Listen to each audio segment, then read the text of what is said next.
The Nick Scott Effect. The Nick Scott Effect. Available everywhere podcasts are found.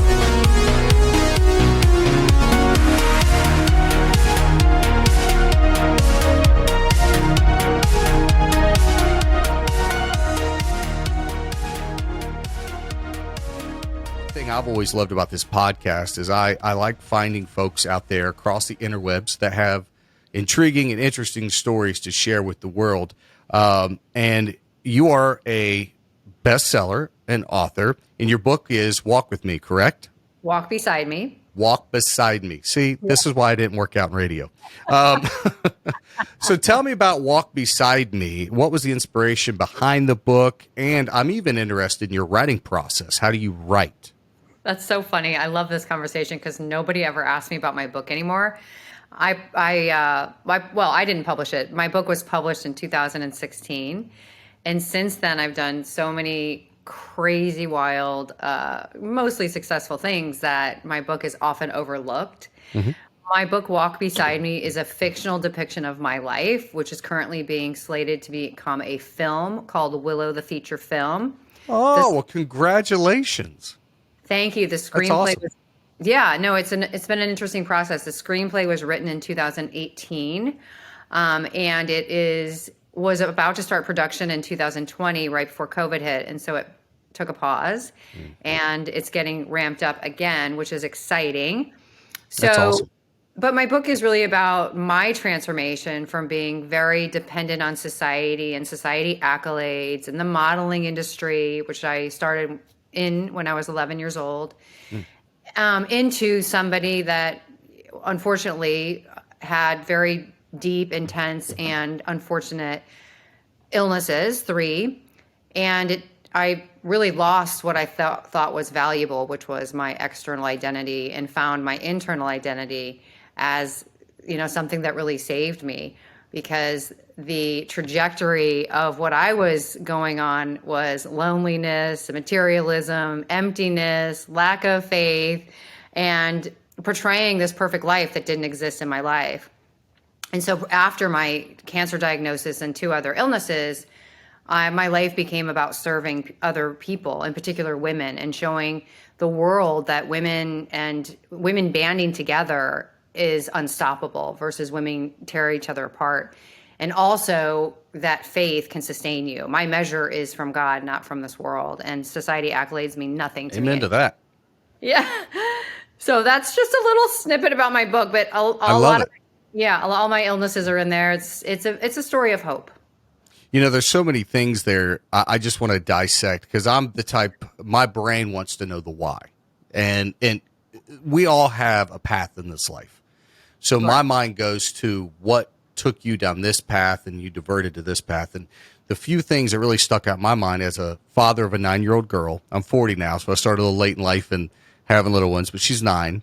The most beautiful little redhead on the planet. I might be a little biased, but she started this wanting the approval of others, wanting the approval of the boys and girls in her class and at school. And we all experience that at some point in school. Now, for you and I can speak for myself at 40 years old. We didn't have social media back when we were in grade school or high school. So what the kids have to deal with now in terms of social peer anxiety and wanting to fit in is drastically changed. So what would be your advice to the young girls who are coming up in this society with social media as important, maybe, for lack of a better word off the top of my head, as it is, and how that can lead to different, maybe mental illness? I don't want to say mental illness. What's the word I'm looking for? Trauma? Mental illness. Or both. Mental illness or trauma from being maybe cyberbullied and things like that. Well, there's so many things to talk about, because social media is about comparison. Social media is about judgment, right? So, and social media has lots of different ways to turn a picture into something that isn't real. And so it's cute and fun in the beginning, but when you look at other people's profiles and other people's posts on a day-to-day basis, you're comparing your life to those. And comparison in any capacity is wrong, and it dilutes your self-esteem. And so I love to talk to young girls because without a solid self-esteem, you will not make solid, good decisions. You will not make healthy decisions. I believe that self-esteem is like a muscle that we have to work on every single day, and it starts from self-talk. Amen. And if I'm a parent of a young girl, I'm talking about self-esteem, self-care, and self-love every single day with that girl. I'm talking about not comparing yourself to other people. I'm talking about the gift that's inside of her and that her value comes from a different measure, not from society. And her value is inside. It's not dictated on anything on the external. It's not how pretty she is or how her hair or her figure or her clothes or the bag she wears, nothing. It's about who she is inside. And if she doesn't feel good about herself, she's going to let that society and also social media evaporate her self-esteem. It's just going to slowly get chipped away. And, as a dad, there is no brighter light in this world, on this planet. My wife is equal to, don't get me wrong, but than that little girl, and she's so stinking smart, and she's beautiful. And like you said, I try to tell her every day, Daddy loves you and you're beautiful. But one thing I try to really teach her, something I feel like wasn't taught to me as an adolescent or a preteen, is what do we know to be true? What do you know to be true? Because there's so many things that you hear or read about yourself in today's age on social media. And she's come home and said, Daddy, this boy said this about me, or Daddy, that boy said this about me. I said, well, two things, honey. What do you know to be true? Are you those things? Are you what he said you are? Well, no. Well, then forget him. Screw him. And then I also try to tell her that if someone's picking on you at school or bullying you at school, one thing I learned in my school life, I found out later as an adult, some of the bullies in my class really had a bad home life, and they were taking that out of school. And they were probably very insecure. It's a facade, right?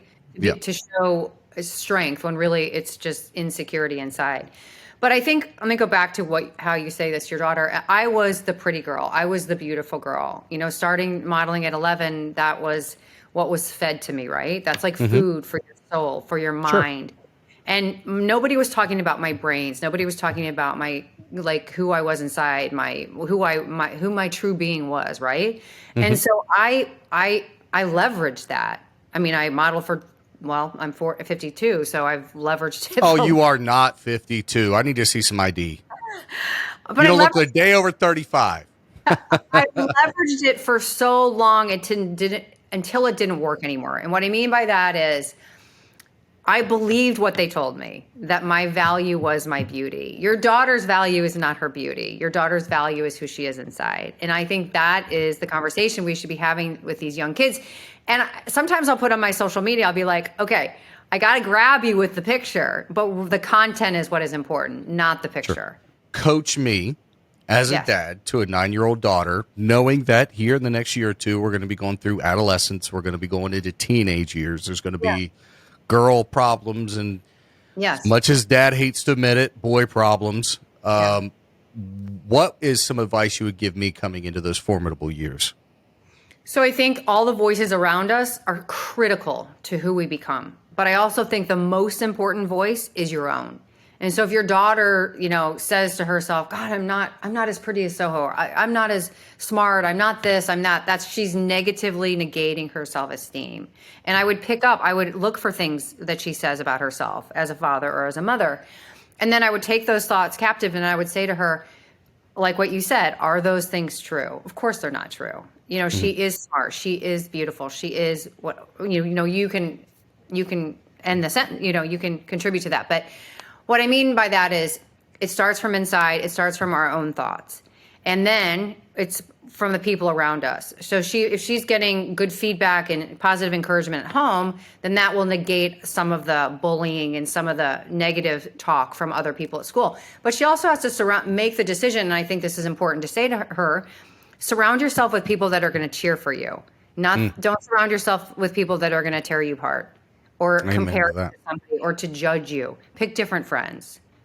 And there's a little girl that she's best friends with and hangs out with a lot. And there was a few times there where this little girl, my daughter's name is Addison. Addison would come home and say, Daddy, she said this, she said that. I was like, sounds like you need a new group of friends, honey.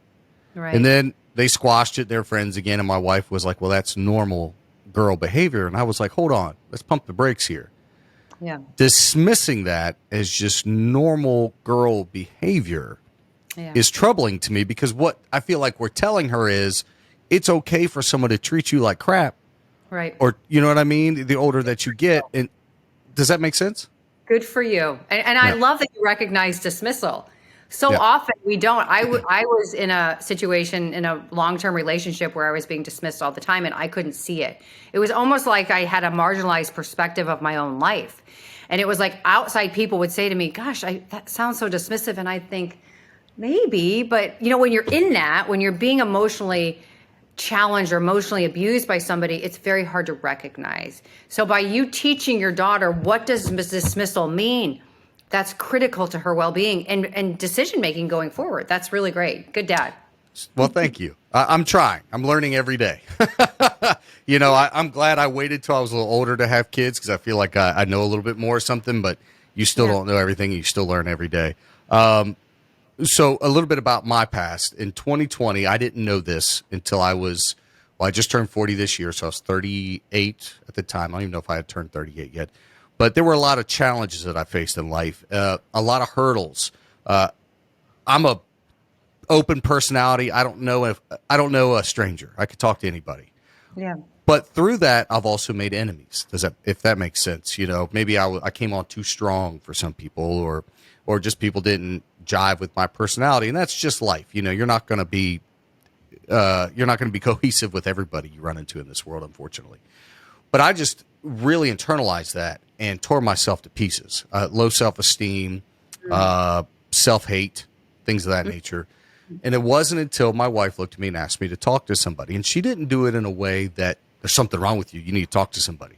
It was, I think this could help you work through it. And like any man, I don't need that, But I thank God every day I did. And what I later learned is I was diagnosed with post-traumatic stress from some child abuse type stuff from when I was a kid. It wasn't physical. It was all, and the reason I bring this up, you just mentioned the words, it was all emotional abuse. It was all mental abuse that formed my personality to what I later acted out as an adult. So at what age did you say, okay, this isn't working for me and I really need to turn this thing around? When I was diagnosed with breast cancer and I lost my external beauty, I was like, okay, well now I have no worth. Nobody will love me because that's gone. And so I wasn't even fighting for my life because I was like, I'm worth nothing. And it was women kept showing up for me. And I would look at them and say, why are you showing up for me? And they would say, well, we're the hands and the feet of the Lord. We're supposed to, this is what we're meant to do. We are meant to serve. And so for months and months and months, they would show up for me. And I would ask myself, I would say, why are you not showing up for you? If they're showing up for you, why are you not showing up for you? Where does this unworthiness come from? And I figured out where it came from and I changed it. But I went through 15 months of chemo, and I really do think that the Lord needed me there in my home, working on myself for 15 months, going in and out of chemo every single week because it was going to take me that long to change. But once I changed, I knew that I would never go back to being emotionally abused. I got a divorce. I went through major, obviously, transformation. I moved to a totally different city to get a fresh start. And I decided that I was going to use what they taught me, that women, standing together is unstoppable. And I want to show you how. That's why I wrote my book. That's why I speak. That's why I'm a motivational speaker. That's why I'm on the board of companies. And so by me showing people that, maybe somebody else could learn that, yes, we may have made, a lot of people stay in the mud, right? Mm-hmm. Like I was stuck for so long in an emotionally abusive relationship. I was stuck in a society that it promotes materialism. Go look at any street sign in the country or any billboard. It's all material things, right? Right. Yep. And absolutely. That's what the world is promoting that. And I was like, okay, I'm into it. And when things were taken from me, right? If my measure is based on things that can be stolen, right? Money, looks, beauty, hair, my hair was gone, then I'm never going to be on stable ground. But if my measure is with faith and with God, nobody can touch that. Nobody can steal that from me. And so now I'm on solid ground. Did you find your way? Did you always have your faith in God, or did you find your way back to that through your diagnosis? Well, I always knew God intimately, and I always believed in God. I always believed in Jesus. I was raised a Catholic, and I am Christian. I wouldn't say I'm Catholic anymore, but that's just semantics. So I did know God, but I didn't develop that intimate relationship that I needed to until I was going through chemotherapy, and that was my stronghold. Thank God I had God during that time. So I poured Absolutely. into Christian podcasts. I poured into Christian music, and I got rid of the noise that wasn't serving me. I stopped watching Bravo TV, right? Because if you turn on Bravo TV, no offense to Bravo, and I talk about them all the time, their shows are predicated on women tearing each other apart, and I didn't want I that could in my see life. that. Yeah.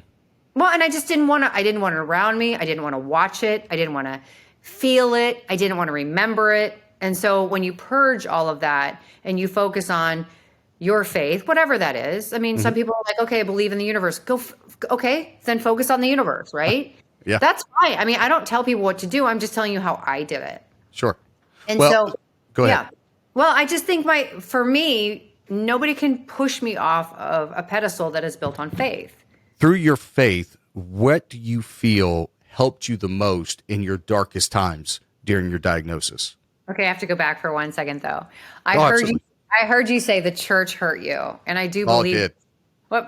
I believe the church did hurt you, but that doesn't mean God hurt you. Oh, There's without a doubt. that's man-made, right? And we're all sinners, right? And Absolutely.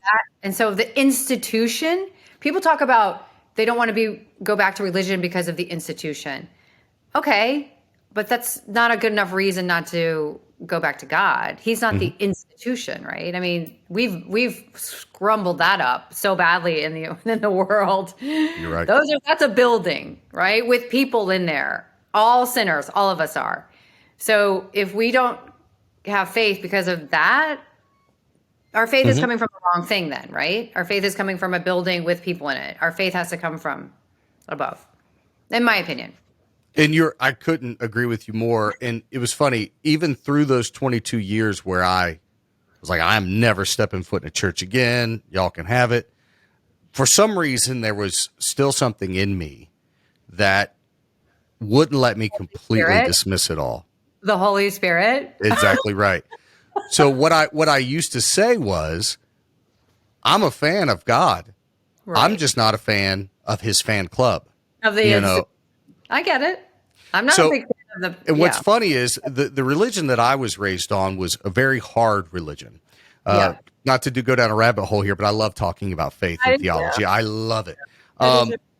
So the religion that I was taught, my dad would preach, is a very circumstantial religion. What that means is if you were to say, and let me know if you believe kind of similar, maybe not, but the way I was raised was, say you ask the Lord for salvation and you're saved. Okay.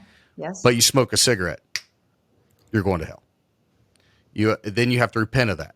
Lord, save me, I'm saved. Okay, now you're saved. And you listen to Elton John on the way home from church. Now you're going to hell. It was very, I see why you have PTSD. you drink a beer, you're going to hell. You got to repent again. Yeah. So it was very, very hard. And that's the type of home that I grew up in. Everything, like we didn't watch any movies over rated G. We didn't have cable TV in the house. All of our video games, because we were kids, Nintendo and Super Nintendo was very, very monitored.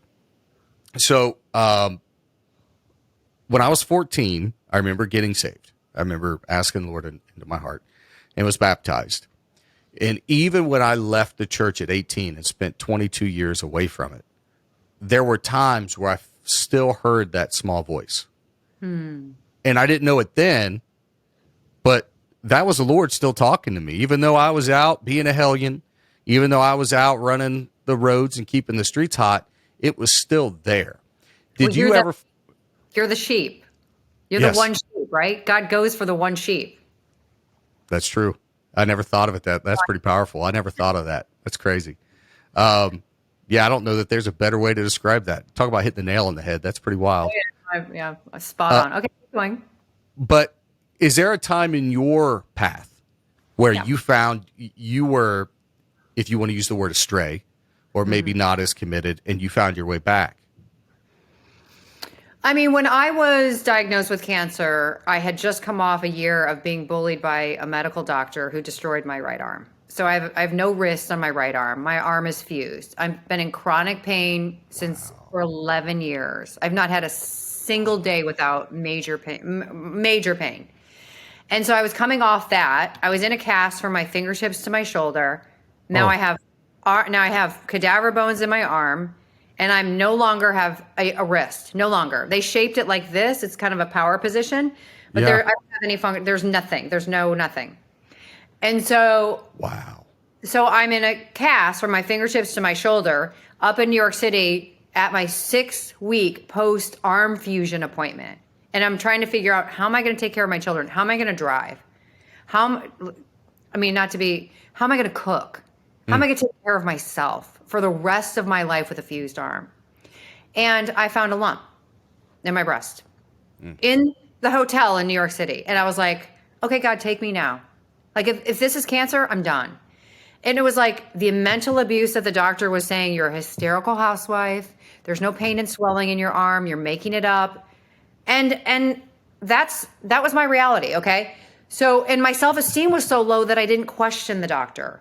That's what I mean by we have to practice self-care and self-esteem exercises every day, because if you get that low, you're going to make bad decisions about your life and your health and your well-being and your relationships and doctors and everything professionally. So that's why self-esteem is so critical, because I allowed this man to bully me, and I'm paying the cost, right? Mm-hmm. So I was diagnosed with cancer 5 days later. They couldn't start chemotherapy for 30 days because the grafts and the cadaver bones in my wrist from chemo would have dissolved. Oh, wow.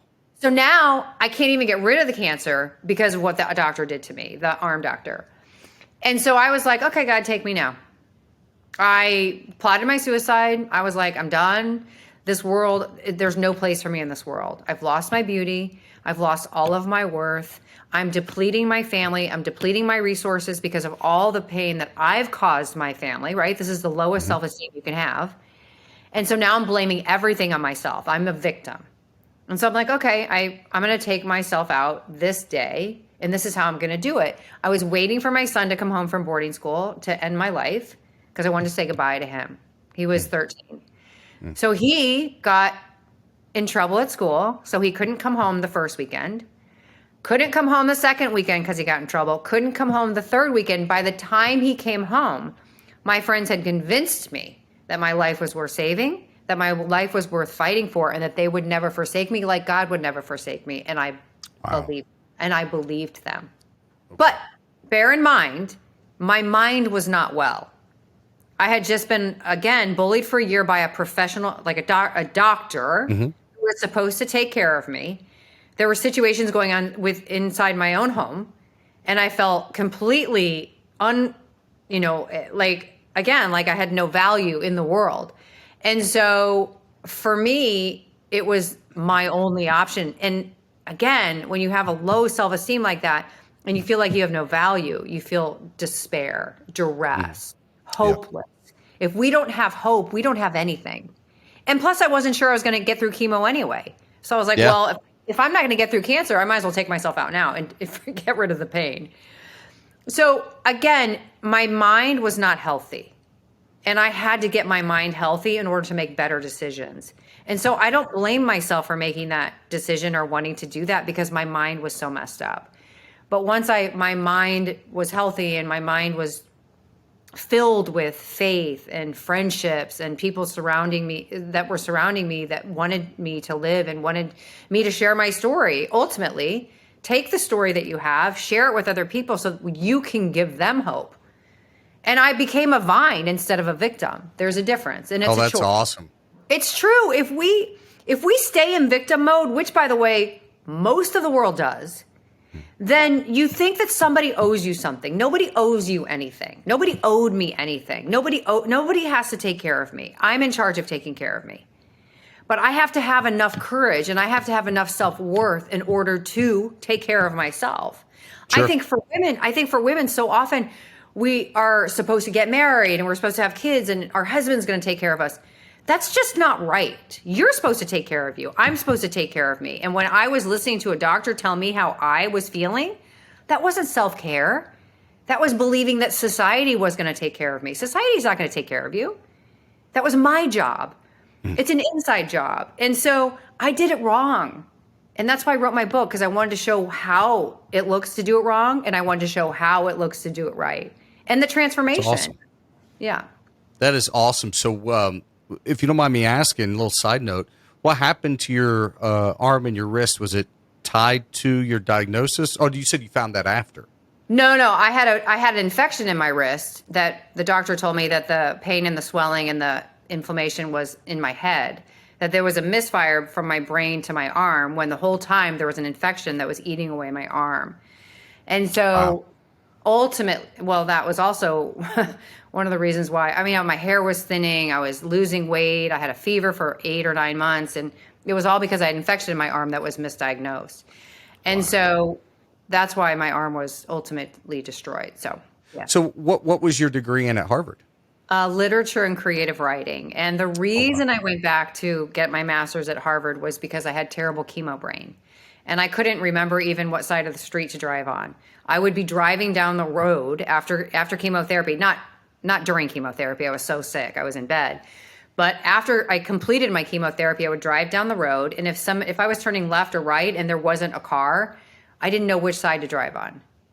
And when when my brain was that fuzzy from chemo, I thought, I have to fix this. I had already developed this self-esteem muscle, and I wasn't going to depend on the doctors, and I wasn't going to depend on people. I needed to do it for myself. So I was like, well, now that I have this great self-esteem, I might as well apply to an Ivy League school. And if they say no, it doesn't matter, because I don't care about the outcome. I care about trying and rooting for myself and putting myself in positions for success.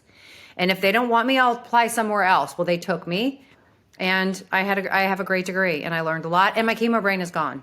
That's awesome. Well, congratulations. I'm sure it feels pretty good to say you're a Harvard graduate. Not many people get to say that. So what do you use your degree in your own business, whether it be writing, blog writing? So I don't do a lot of blog writing, but I am a social media influencer. That was the first thing that came to mind. My copy. So I get paid to do social media, and I do always write my own copy. So I have a ton of clients like Ellie Tahari and tons of makeup brands and beauty products and modeling, and even in the modeling world, I just did a campaign with Victoria's Secret. I'm one of their breast cancer models. And with their copy, it was a little bit different because they have so many lawyers and they needed to, have it say a certain thing. But in general, I write my own copy, and that part of that is from my Harvard degree. And I wrote a second book, which is being published coming up, and I'm going to work on a third book. So, can you tell me about the second book, or is it still kind of under wraps? No, I can tell you a little bit about it. It's just it's the continuation of my first book, but it's 90% made up, and my first book is all true. And so basically I wrote my second book to mirror what I want my life to look like now. And so I'm actually writing my first book in my second book. When you're putting pen to paper or fingers to keyboard, what's your approach to writing? So my approach is don't tell, show. If you show, then the audience is engaged. If you tell the audience, then they're less interested in reading it. So that's my approach. So what's the conferences folks could maybe see you at or catch you at? I'm busy a lot during Breast Cancer Awareness Month, which is in October. That's kind of my Super Bowl. But for instance, I just did a speech in Miami this past weekend for the Wonder Women Initiative. So, it just depends. I work for 5 speaking agencies. All American Speakers is my biggest agency that I work for. And so you can just go on to All American Speakers, and it will show what I'm going to speak at. Do you find men or women now coming up to you after they hear your story and you speak that come up to you and ask for advice, and later on down the road, your paths reconnect and they've taken your advice and maybe changed the course of their lives? Yes, this happens a lot. And this is so interesting. about 5 years ago, I spoke at a prison in kind of the middle of Florida. And this particular gentleman named William Freeman, who had been in prison, I think 32 years. Oh, wow. After I had spoken in that prison twice, he would come up to me and say, you're changing my life. Every time you come here, I just can't believe how much hope you're giving me. And you're teaching me about forgiveness for myself, forgiveness for the people that hurt me. And he came out of prison and he reached out to me on Facebook. And he said, would you take a meeting with me? And I said, sure. So I drove one day about an hour and a half to meet with him. And he showed up in a red suit, like red jacket, red shirt, red pants, and a briefcase. And he said, I want to start a nonprofit with you. And I want to call it this, and I want to do this, and we want to change the rate of recidivism. 5 years later, I'm the president of the organization. We have 10 other board members. We are changing the rate of recidivism in Palm Beach County, and That's awesome. is he doesn't even have a regular job anymore. He works for the nonprofit. That's his full-time job. That's incredible. Congrats to him, man. That's awesome. And that's just one life. I'll Yeah. tell you this is also a great story. I have to tell you the story. This other prisoner who I met in that different prison, but the same type of prison, again, all male. He's 23 and he writes books in jail. Writes books like on pen and paper. And so the prisoners can email me. It's an app called JPay, and if I say that they can email me, they can I email them back. Awesome. And it's wonderful. It's a wonderful program. So he emailed me and said, would you read one of my manuscripts? And if you think it's worth, getting into a book, would you please help me with your publisher? So he had his sister get the manuscript from him. She brought it over to my house it was like papers like this, just a stack of papers. Mm-hmm. So I'm on my balcony and papers are flying. And I'm like, how am I going to read that? So I read it. It's a great book. So I have a company put it into a PDF form. It takes transcripts of all the pieces of paper that's handwritten. It's not on a computer. And I make it into a PDF and I send it to some publishers. And I say to him, well, you need to get this copyrighted because these publishers can steal your story.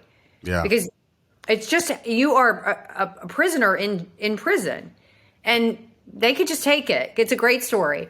And so now we're in the process of getting that copyrighted in his name. That's awesome.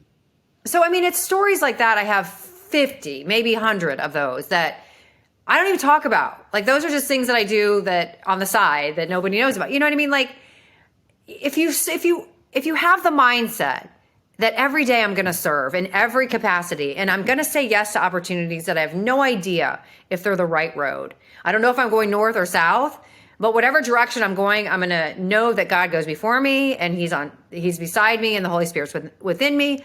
I'm going to feel protected. And if I go in the wrong direction, they'll lead me the other way. Amen and so to that.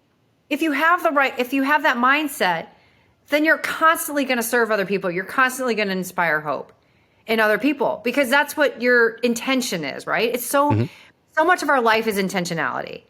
And that's what I wake up doing every day. And that's what I go to bed at night going, okay, how many people can I serve tomorrow? What can I do? What else can I do? What more can I do? And that's how I live my life. And I filled with joy. So I've really struggled with pride and kind of recentering myself with it. Do you have any advice for maybe someone like me who struggles with pride? I have a great story. Sure. This is like a basic story, but I think it comes across as if you can just put yourself in this story as you travel through situations throughout your life and relate it back to this. So this is how I think of pride. I think people react out of pride and ego, malice, or compassion. That's it. All day long, you're either going to respond out of pride, malice, I'm going to get you back, or compassion. Absolutely. Okay? So I'm training on the beach. I live in Miami. And my trainer goes up to the guard or, the beach attendant. And I wear a sling all the time for my arm. And my beach attendant knows that I'm in constant pain. And he knows that I've been on the beach with this trainer, but he's never met my trainer. So my trainer goes and it's hot. He goes to the beach attendant and says, I need some water for my client and myself. And my beach attendant goes, I don't know who you are. I'm not going to, this is a private beach. This is a private building. I can't give you any water. He knows that this is my trainer, but he's like, pride. I'm not going to give it. I'm going to, fluff my muscles here. I'm going to, I'm in control. I'm in charge. That's pride. Mm-hmm. So my trainer runs over and says, he won't give me any water. You have to go get it. And so now here I go. I'm like hoofing it there. I'm like, now I'm reacting out of malice, right? Yeah. I'm going to show him. So I stop myself. I literally say to myself, okay, are you going to react out of pride, malice, or compassion? So I stop myself in the sand and I start walking towards the beach attendant and I say, hey, Fernando, that was his name. I want to introduce you to my trainer. And my arm, it just hurts. And if he can come up here and get my water, it'd be so much easier for me. And I just want you guys to meet. And, maybe next time you can just give him the water. Would that be okay? And he was like, oh, of course, Miss Sandy, that's great. No problem. Now, because I reacted out of compassion, he was compassionate. Yeah. If I had come arms ablazing, acting out of malice, then he would have been like, well, I'm just following the rules. I'm just da-da-da. And it's a perpetual cycle. But my point is, if we react out of ego, when somebody is giving us pride and ego, it's going to perpetuate it. If we stop it by compassion, it's going to stop it. It's going to soften the heart. It's going to change the direction of the narrative. So if you are walking through life and I'm going to react out of pride and ego or malice or compassion, and you start to make your decisions based on that, knowing that, then you're going to start reacting out of compassion all the time. And it's a habit. It becomes a habit. That's true. I would love to share a story with you of God having something better for me real quick. So when I first moved, I'm in West Virginia now. I'm from Cincinnati, so I'm only like 3 hours away. And I had been here for about 9 months. I moved here in 2006. So this started in 2006. I'd been here about 9 months. It's early 2007. And in that 9-month period was not good. The radio station I moved here to work for, they weren't truthful with me on like the benefits of my employment, things like that. So the relationship there started off really rocky. When I got here, dated a couple women that didn't go so well.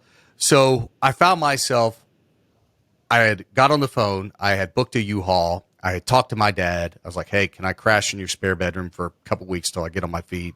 I called an old radio program director back in Cincinnati, called some old bars that I DJ'd at, and was basically resetting up my life. And I was just going to ghost West Virginia. I was just going to peace, see y'all. Yeah. And I got up to go to work one morning, and I'm in the shower. I know, great mental picture. I apologize. But I'm in the shower, and I just started praying. Now, keep in mind, this is a kid who swore when I turned 18 I would never step foot in church again. But I started to pray because I was at a point in my life where I didn't know where else to turn. Good. I know that now. I didn't know that then, but I know that now. And I remember saying, Lord, if I'm meant to be in West Virginia, keep me. You better give me a sign.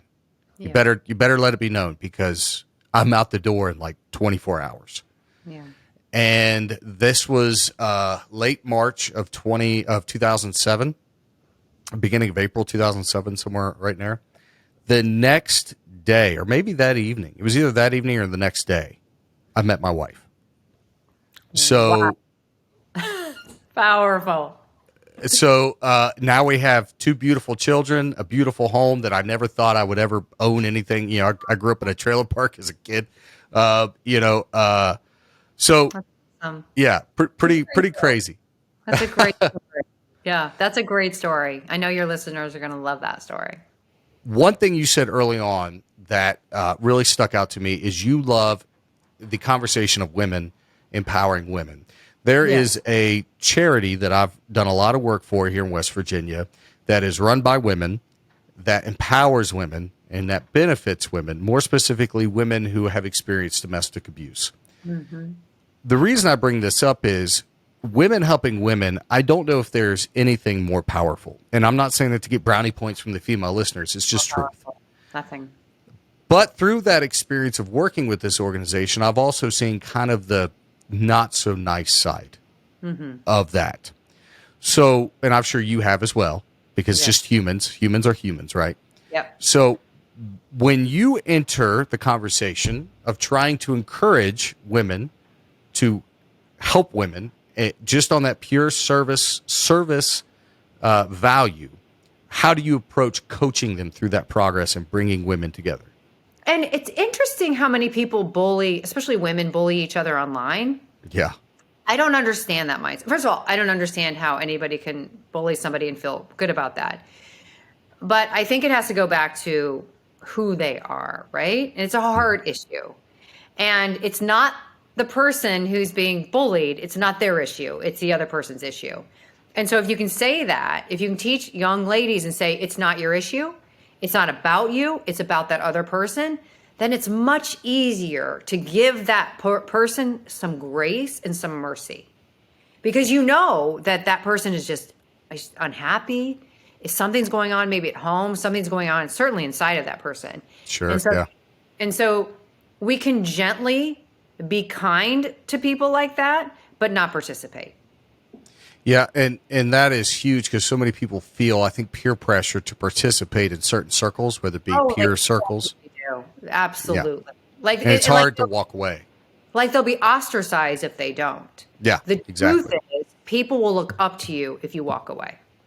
So I don't want to keep you on here forever. You are fascinating. I could ask you, we could be on here for 8 hours. I'm sure you don't want that. I love hearing your story. To wrap this up for my own maybe intrigue, how is your arm now? Or have you received some healing? Are you still fighting with your arm hurting you every day? Oh, every day. I'm say to God, sorry. It's so interesting. I say to God, what is the Bible verse where it says that my mercies are made new every single day? And that's what I hold on to. That's my stronghold. And I can't remember who was in the Bible who said, why won't you take this away?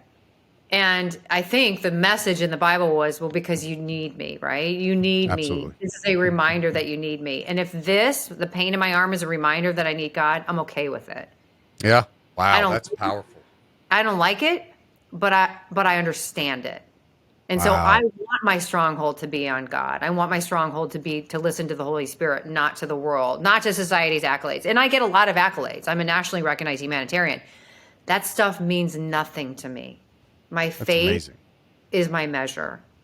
And I think if we have that as a mindset and that intentionality, then we really can't get ruffled, right? This is the greatest success isn't going to ruffle me, right? And it's not going to give me pride. And the greatest failures is not going to ruffle me. I want to be somewhere in the middle. Yes. Like I just did a major campaign with Victoria's Secret. I'm one of their models. And people look at me like, how can you possibly, like, how do you digest being a Victoria's Secret model? I don't digest it. Like when the campaign came out, I wanted to be home alone with myself. I didn't want to be, my friends were like, oh, let's have a party. I'm like, no, I just want to be, I want to be with myself. I just want to have a nice quiet day because I had worked so hard. I don't want the success to be anything in my life. I don't want the failures to be anything in my life. I want to be led by faith, driven by faith, my measure by faith, and that's good for me. Whew. That's powerful. That's powerful. I'm going to clip, that's going to be a clip on the internet. I'm going to share right there. That's powerful. That is awesome. You are incredible. Where's your home church? Shout them out. Where do you go to church? I go to VU in Miami, Florida. VU in Miami. But I listen to a faith-based podcast almost every single day. I listen to Stephen Furtick. I listen to preachers from all over the world because all you have to do is download them on your phone. You do not have to go to a church. You do not ever have to step foot in a church. And I love Jesus. I love God. But we can have God on our phone, on our computer, on our TVs, and we don't have to go into a institutional church. That's awesome. We can still be fed by his measures and his messages all over the world. Yeah. And I agree with you 100%. So don't take away, or I don't want it to sound like I disagree with you. I listen to faith-based podcasts too. One of my favorites are two guys out of, I think they're in Illinois, called Real Talk Christian Podcast. Okay. They just kind of like you and I right now are. They kind of shoot the crap over coffee and stuff, and then they talk about something faith-based, and it's lighthearted, but also they kind of dive into it. So I do as well. But going into a institution, if you want to call it that, a church, I feel there is a need for community too. Absolutely. So that's where I can get fed and I can get different messages day in, day out. Because I too listen to, I'm a podcastaholic. So I listen to Faith Based, I listen to Joe Rogan, I listen to all of it. Yeah. But I also love having that community element as well of my church, where like today I went and had lunch with one of our main audio engineers. We had sushi and we talked about guitar crap all day. Just that sense of community is what I also long for as well. Yes. And I think that's critical to self-care, by the way. Having Without question. Without question. We all need to be needed. And so, get that from community. Can we do this again and say, when's your next big, your movie, right? Or your book? I'm going to be on an HBO documentary in February. That's a whole nother thing. I've got a lot of things going on right now. You know what? We got time. Let me get comfortable. Tell me about the HBO documentary. Okay. So from my social media, and again, I have a very popular story because you know why now, right? You've talked to me for an hour. Absolutely. And I'm a hope builder. That's what I do. That's my job. And people need hope now more than anything. And so this company found me. It's called Pandemic Stories. And it's a production company that is doing a documentary that HBO Max bought. So they're filming it actually in February. They're doing Las Vegas, Miami, LA, and Nashville as season 1. In those 4 cities, they've picked people in each of those 4 cities to be the story of something traumatic that happened to them during the pandemic that had nothing to do with the pandemic. My story, I have a very traumatic story that happened during the pandemic. I was in the hospital a lot during the beginning of the pandemic that had nothing to do with the pandemic. And so they're basically doing a documentary, HBO Max, on pandemic stories from people in those 4 cities, which is season 1, that have crazy, difficult, sad stories, and they've overcome them, and it had nothing to do. Awesome. That is awesome. And it's called Pandemic Stories. When we look forward to this coming out, that's what we could see. It's probably coming out. I think we're filming in February, so it'll probably be HBO wants to release it in May, so we'll see. I cannot wait to see that. That is incredible. I'm gonna be like, I talked to her. She's my friend. I know her. Again, I have no pride in this. This is not about me. I'm a facilitator, and it's a hopeful story. And so I enjoy my story getting into bigger platforms like that because I think I can give more hope, right? Right. Let me ask you a question, and this just came to mind because this is something I've noticed in my life. How do I word this? Have you noticed that when you took pride out of the equation, when you took self out of the equation, and you tried to serve others and lead by the Lord's voice, that more opportunities, bigger opportunities than you probably did beforehand started to come your way? Yeah, of course, because people know your heart. People see it, right? And so if my manager's pitching Victoria's Secret and they have a meeting with me, and I'm like, well, I've been modeling for 40 years, and I think you really should use me, and I'm one of the most recognizable breast cancer patients or survivors in the world, and da da da da da. Well, they're going to look at me and be like, well, she's so arrogant. Like, why would we use her? Instead, I'm there saying, listen, I have a mountain of people that follow me, but can you imagine how many people we can inspire by putting the largest lingerie company in the world with a model that has no chest? Think about all the people we can help. And then you're sitting on the other end of this meeting and they're going, wow, the impact we could have. That's a big heart, right? I have no pride in this. It's not about my name, Christine Handy. And by the way, it's not easy. It's not easy to walk in New York Fashion Week with the 17-year-old girls that I used to work with when I was 17. I'm 52. It's not easy to walk in Miami Week in a bathing suit at 52, but I do it.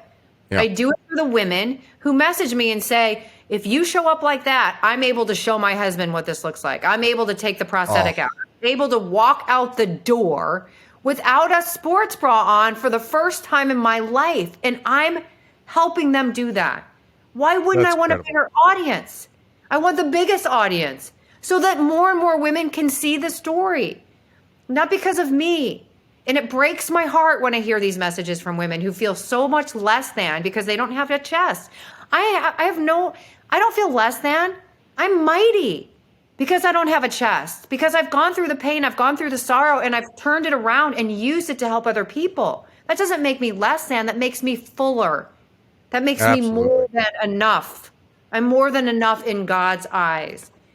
And can I tell you this? And I don't know you from Adam. We don't know each other from Adam. Right. But daggone, man, I'm proud of you. That is incredible. You don't hear that. Exactly. You know what I mean? You don't. Exactly. When we, for some reason, our society in this day and age, we turn this on and we go to whatever the app is, the social media app of the day, and you get hammered with people with self-doubt, with people with self-esteem issues, a litany of things. You don't have people out there saying it is okay, no matter what your situation is in this life. Even more escalated than that, someone who's walked your shoes and now has appearance alterations, for lack of better. I don't know what to call it, but you know what I'm trying to say. Scars everywhere, and I have no chest. I have a concave chest. But you have to wake up and live with that every day. That could tear you down. That could get in your head every day, but you don't let it. And you're inspiring other people not to let it. You don't hear that every day. There's no shame in my life. I feel no shame. I mean, what happened to me was very tragic. And when you watch the HBO documentary, you'll know what happened to my chest. It wasn't breast cancer. It was something different. And I did wake up in the hospital and I had no chest, and I felt despair and duress and pain and PTSD from all the illnesses I had. And I couldn't believe there was another one. And when I got home and by the way, this is so interesting. When the 5 doctors came in with all their masks on, because it was June of 2020 and nobody was in the hospital other than COVID patients and me, they said, we're going to take off the dressing right now. And, you can look at it. And I said, I'm not going to look at it until I'm at home in a safe place with somebody that loves me. I wouldn't even look at it because I was like, I need this to be safe for me, not for you, for me. And so when I got home and I was with my mother and, we looked at it, we grieved together. And like 6 weeks later, I woke up one morning and I called my manager. I said, get to Victoria's Secrets. I know how bad this feels. I know how sad I am. I know the despair that I've gone through for the last 6 weeks. I've turned a corner. I don't care anymore. I'm good with flat. I'm good with concave. But I want to make sure somebody else doesn't feel as bad as I did. And ultimately we got to them and they did a campaign about, That's incredible. Yeah, Google Christine Handy Victoria's Secret. You'll see it. I did. I saw some of your pictures on there, which I thought you looked stunning. And I'm not trying to, flatter you. I really did. I thought you looked stunning. I walk in New York Fashion Week. I'm a model for Victoria's Secret. So I'm a print model. Perfect. So if you go to Victoria's Secret's website or their Instagram or their YouTube, you'll see me on there.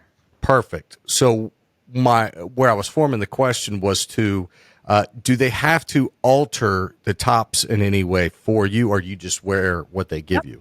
Okay. So if you see the campaign, it's very obvious that there's nothing that's been altered. This has been by far, and I'm at like 75 episodes or now. I think this has been one of the most fun, awesome conversations. Thank you for doing this for me. You've really touched me tonight, and I really think you're out here doing the Lord's work, and that makes me very happy. I hope so. It's a privilege. Thank you so much.